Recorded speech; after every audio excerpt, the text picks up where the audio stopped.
Hello. It's a beautiful day, and thank you so much for joining us. I have the pleasure of talking to Dee, CEO of MoneyLion, and one of our phenomenal portfolio companies within You're too our kind. fintech Thank you. practice. And I'm not making this up, I'll be brutally honest. So we've been backing Dee and the management team and everybody at MoneyLion since 2016 when we led their Series A. And oh, hello. I am a VP at Edison Partners within the fintech investment team. And we've had the pleasure of backing these since 2016. And throughout, we've continuously been impressed with where the company has been, where the company is going, and everything. So you probably saw our most recent round in the company leading a big Series C round earlier this year. Now we're looking at about almost 6 million users on the platform. Close to. Yep. So, I mean, I'm curious. Obviously, it's such a pleasure witnessing, all the progression of the company and you as a phenomenal CEO. But, curious, how did you get started in the very beginning, way back? Let's start with, how you got started with MoneyLion. First of all, Jennifer, thanks for the kind words. Thanks to Propelify for having us here. I grew up in New Jersey. Edison Partners is a New Jersey venture capital firm, so it's great to see a New Jersey success story. So I'll start off with that. I was a recovering investment banker all throughout the 2000s. I was an accidental entrepreneur. I never thought that at this point in my life we would have 350 people across 4 offices: New York, San Francisco, Kuala Lumpur, Malaysia, Salt Lake City. So all of this is really a testament to what's happened in the economy over the last 12 years after the credit crisis. So when I was an investment banker at places like Goldman, Barclays, Citadel, we had a front row seat to the evolution of consumer finance. We saw that the digital transformation that was happening in Silicon Valley with Facebook and LinkedIn and Twitter, really educating American consumers to live their personal lives online. That evolution really hadn't made its way into digital banking, into consumer finance. So if you think about what MoneyLion does, we're a digital bank. You can download the app, you can open a bank account, you can open a brokerage account, a trading account, all in 2 minutes. So if you think about 10 years ago, Americans would never have even put their social security number on a web form because they hadn't gotten the trust with social media, with digital technologies. Facebook did us a great favor. We were posting everything about our lives online, and what we realized was that we could do that with our financial lives as well. So really the reason I started MoneyLion was accidental initially. It was an experiment. We actually went online onto GoDaddy and said, hey, what would do well on SEO? So we saw MoneyLion for $19.99, and we bought the domain name, and we effectively started it as an experiment. And the whole idea was, we saw a broken American financial services system. We saw that the top 10 banks alone charged American consumers $40 to $50 billion a year in NSF fees, ATM fees, overdraft fees, and commission fees. And we thought that, wouldn't it be really clever to use the advancements in artificial intelligence, machine learning, to give some of those fees back to the American consumer and actually take those consumers away from the JP Morgan Chases of the world, the Wells Fargos of the world, and give a better, more digital experience to Americans. And really that experiment today has evolved into first a platform to give cheaper, faster, better loans online. In 2017, we developed and launched a robo-advisor. In 2018, we launched a digital bank. In 2019, we're launching trading. In 2020, we'll be launching a credit card. So really, it's been an incredible evolution of surrounding the consumer with the Netflix of banking. And it was accidental at first, but then as the momentum, as you saw, since 2016, one thing has led to another. I can't say that we can take credit for all of it. It's the macro environment that we live in. Its consumer trends are going a certain direction, and it's exciting to see all of that. And to be fair, you did see it early. The vision was always there, right, in terms of having this complete, digital bank for the consumers.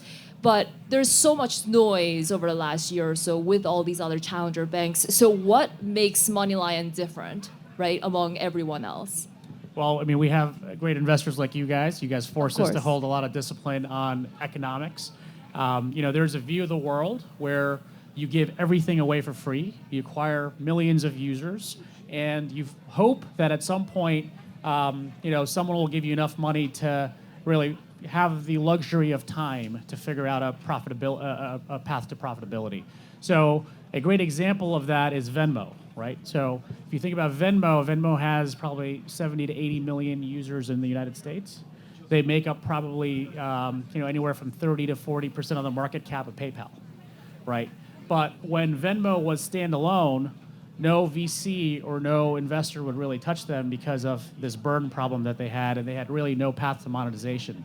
If you read all of PayPal's public filings, PayPal has put in over $1.4 billion to support Venmo's growth. Now, that's a great investment that PayPal made because it's so engaging, it's so viral, it's so easy to use, but not all fintechs have that luxury. And we have to live by discipline, and we have to. So I think one of the things that we're able to do is because we deliver such instant need, we fulfill such an instant need for the consumer, we actually have an economic model that is a positive net margin to us, and we're able to then use that to propel further growth. And I think that's absolutely right, especially in the from the beginning until now, and looking forward too. I mean, MoneyLion for us, speaking from an investor perspective, absolutely stood out from the very beginning with the unit economics, just absolutely impressive, industry leading, just from everything that we've seen. So it made natural sense, right? But as you scale, which you have done so successfully, and you'll continue to do so, what have been the biggest challenges that you can think of in terms of whatever it may be in your journey so far? Yeah, so we live in a very competitive world. So if we draw this Venn diagram internally for our strategy meetings, we're a speck we're speck in the universe. We're a small company in New York, which is part of a larger financial technology ecosystem, which in itself is a very small part of incumbent financial services, and that in itself is a small part of global macroeconomics. So really, we have to find the biggest complicating thing has been is you may have a perfect product roadmap, but the next day you'll have a competitor or an incumbent or an upstart fintech release that product before you. So recalibrating on the fly that product roadmap with a small team with complicated calls on resources has been probably the biggest challenge that even to this date we grapple with. And then everything from remote teams, everything from keeping your best talent together. One of the things that I'm probably the most proud of is we've built a great team at MoneyLion. We think that it's the best team in American financial technology. You've met all of them, and they all come from great backgrounds. They all come from just keeping them together around this mission that we're creating financial access for the hardest working Americans that are left outside of this, what we think a rigged financial services system is probably the hardest thing that we have to do on a weekly basis, on a daily basis. So that starts with our Monday morning meetings or all hands conversations to keep everyone aligned on that mission, and not really be distracted. It doesn't matter if you have an incumbent copying a feature. There's a large bank, probably maybe exhibiting somewhere here, that we realized copied screen by screen one of our products. But the good thing was that was how our app and how our product looked 2 years ago. So they just released a product that looked like how MoneyLion looked 2 years ago. So we're flattered by that, but that things like that impact your product roadmap, your morale, and things like that you always have to keep aligned around.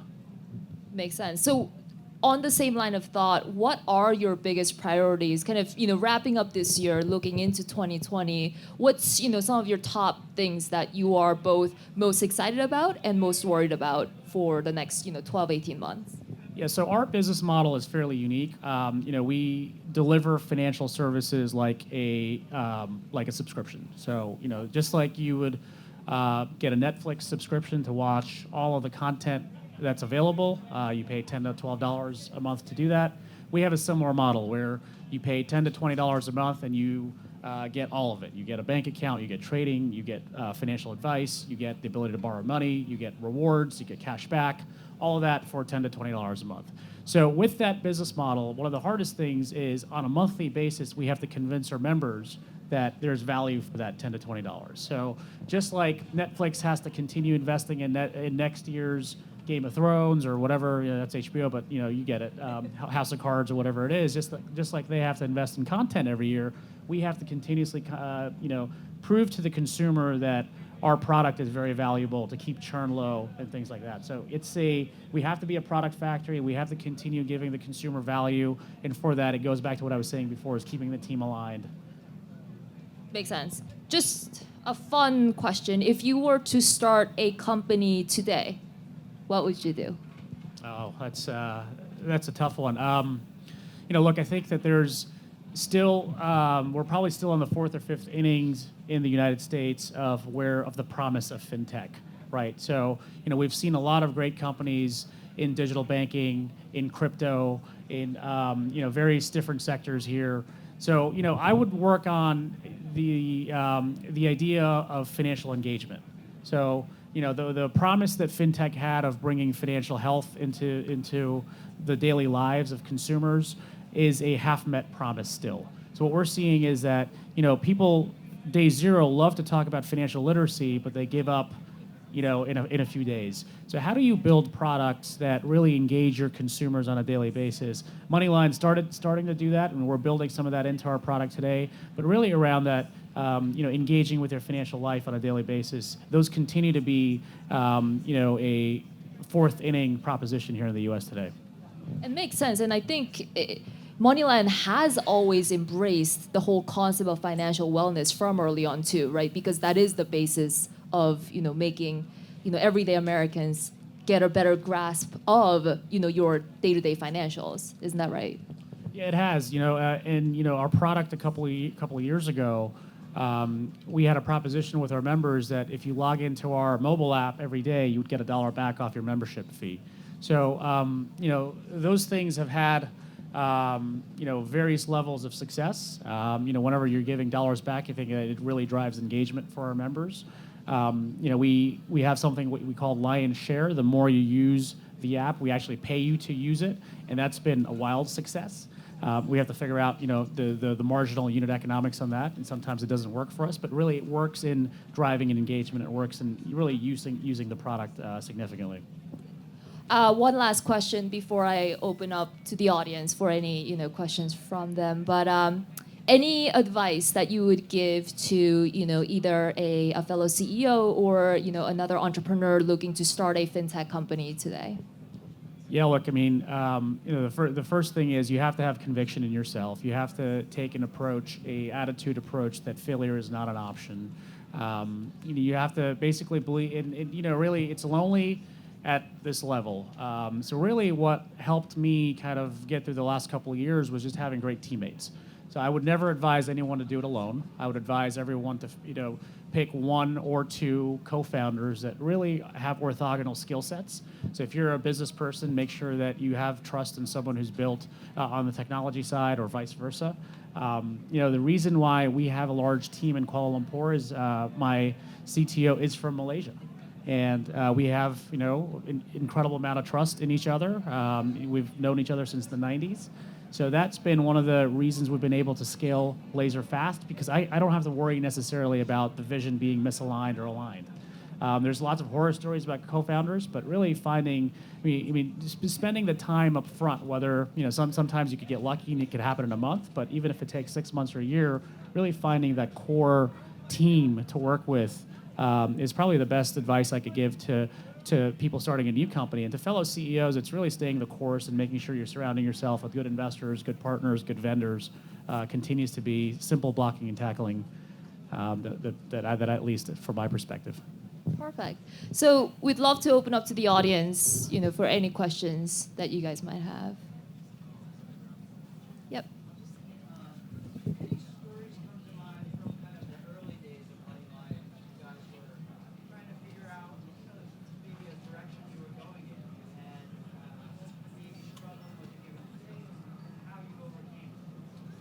Yeah, sure. So, when we first started the business, we wanted to be an API. We wanted to basically help banks decision better.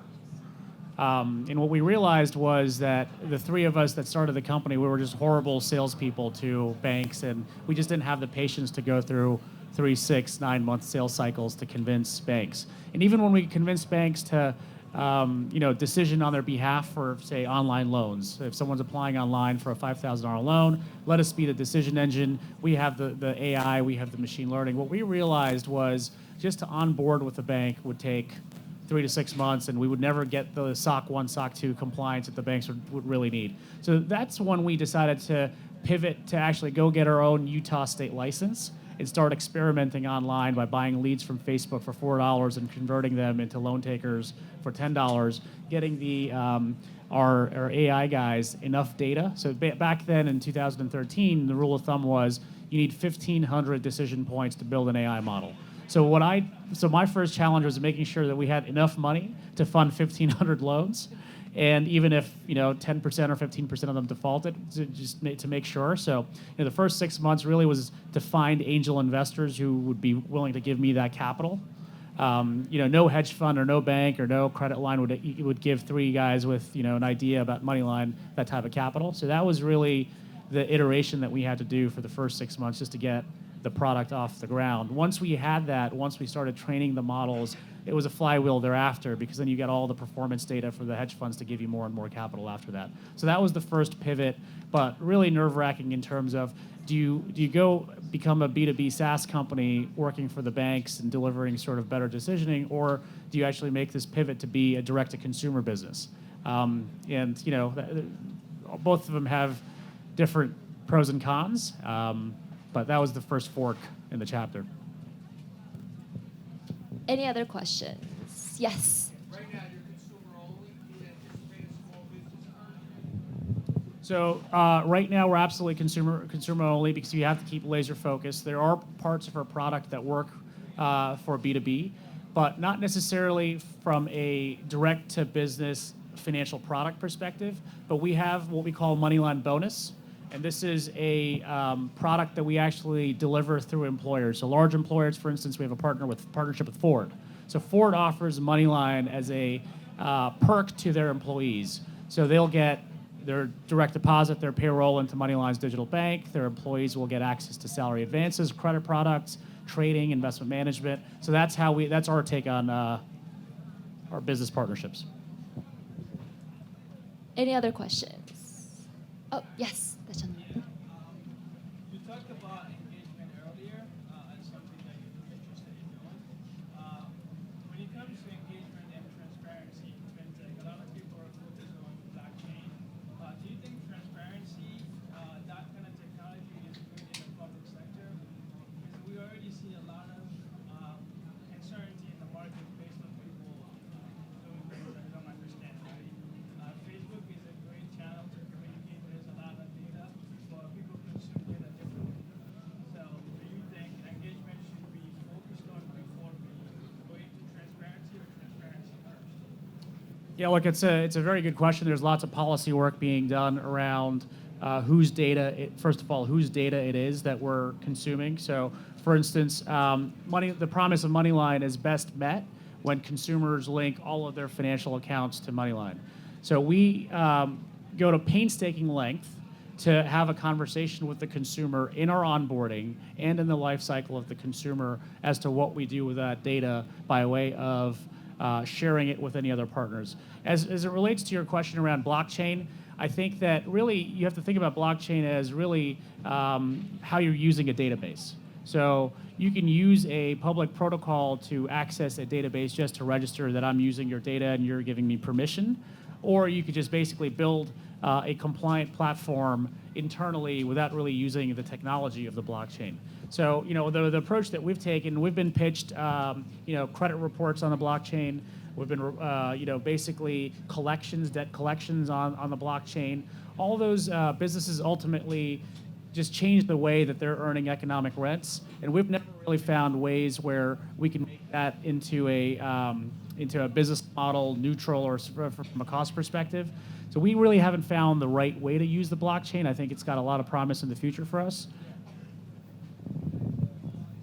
One last question. Yes. So you talked earlier about how, team that you've put together around you is, let's say, one of the best in American fintech.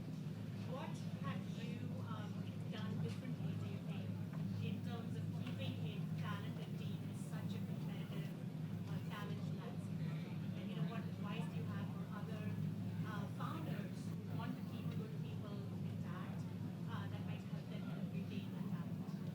Yeah, I think the one thing that we've kept constant is we've kept our vision massively ambitious, right? So from day one, when we onboard people, we say that the vision of MoneyLion is to be in the hands of 70 to 80 million Americans, and that in itself creates a narrative for a lot of the people that even are in the interview, and they get immediately excited about that, because what everyone wants to do is they want to work on bleeding edge, game-changing technology. They want to work on things that could be like the next Square, like the next PayPal, and then from that we talk about the why. We talk about the why of the need in the marketplace, the fact that close to $90 billion of fees are paid to the top few banks. Trillions of dollars of market cap are supported by NSF fees, ATM fees, commission fees. So again, that's the why. And then the how is we're using technology that the market hasn't even seen yet, code that we're really 2022, 2023 code that we're using now and deploying all of that. And we're doing it with 300 people, and we're fighting a war that a lot of our competitors will have thousands of people try to build that. So a combination of the who, the what, the why is really how we've tried to keep our best people together. And then of course, the business has to perform. The business, consumers at the end of the day, if they're not using the product, if they're not engaged, if they're not actually paying you for using the product, the financial results will ultimately be the final arbiter of how you keep the team together. Dee, is always such a pleasure. Thank you Thank so you. much Thank you, for everyone. joining us Enjoy the on weather. stage.